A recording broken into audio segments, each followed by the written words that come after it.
حضرت فضیل بن عیاض توبہ کر لی. اب ڈاکو تھے, کئی لوگوں کا مال لوٹ رکھا تھا, گھر گھر گئے, گھر گھر یار معاف کر دو. جو پیسے چکا سکتے تھے چکا دیے, جو نہیں دے سکتے تھے مجبوری بن گئی, کہنے لگے معاف کر دو, جب آئیں گے ادا کر دوں گا. ایک یہودی کا مال آپ نے چرایا تھا, اس کے پاس گئے, کہنے لگے تیری مہربانی, میں نے توبہ کر لی ہے, اب تو اپنا مال معاف کر دے.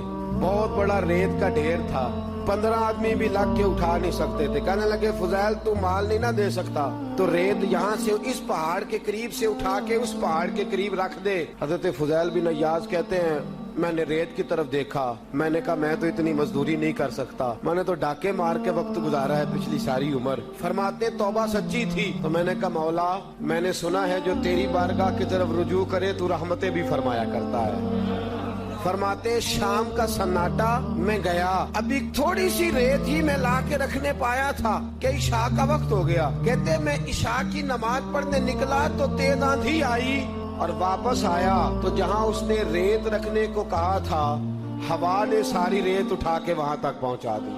فرماتے ہیں میں بڑا حیران ہوا, یہودی کو میں نے بلایا اور بلا کے کہا دیکھ میری توبہ میرے رب نے کیسے قبول فرمائی ہے کہ سارے بندوبست فرما رہا ہے. فرماتے ہیں ریت اس کو دی, اب ایک بندہ رہ گیا جس کا مال میں نے چرایا تھا, ایک بندہ, وہ بھی یہودی ہے اور تورات کا بہت بڑا عالم ہے. میں نے ڈاکہ مارا تو بڑا مال اس کے گھر سے نکلا. حضرت فضیل بن عیاض رحمت اللہ علیہ فرماتے ہیں اس کے گھر گیا, میں نے جا کے کہا کہ آپ کو پتا تو چل گیا ہے میں نے توبہ کر لی, آپ کا مال چرایا تھا, معاف نہیں کر دیتے؟ کہنے لگا فضیل میں نے قسم اٹھا لی ہے کہ تو جب تک مجھے پیسے نہیں دے گا میں تجھے معاف نہیں کروں گا, لیکن چونکہ تو نے سچی توبہ کر لی, اب اس طرح کر, وہ سامنے تھیلی رکھی ہے دیناروں کی, وہ اٹھا کے مجھے دے دے تاکہ میری قسم پوری ہو جائے اور میں تجھے آزاد کر دیتا ہوں. حضرت فضیل بن عیاض کہتے ہیں میں تھیلی اٹھا کے لایا تو اس میں ریت تھی, لا کے جب اس کے سامنے رکھی یہودی نے اس کو کھولا تو اللہ نے سونا بنا دیا. فرماتے ہیں میں نے کہا بھی مجھے معاف کرتے ہو؟ کہنے لگا نہیں میں نہیں کرتا. میں معاف؟ بھئی تو کیوں نہیں کرتا؟ کہنے لگا اس لیے کرتا کہ پہلے آپ مجھے کلمہ پڑھا کے مسلمان کریں, پھر میں معاف کروں گا. کہتے میں نے کلمہ پڑھا دیا, مسلمان کر دیا. میں نے کہا یار مال کے لینے دینے کی بات تھی, تو یہودیوں کا بہت بڑا مولوی تھا,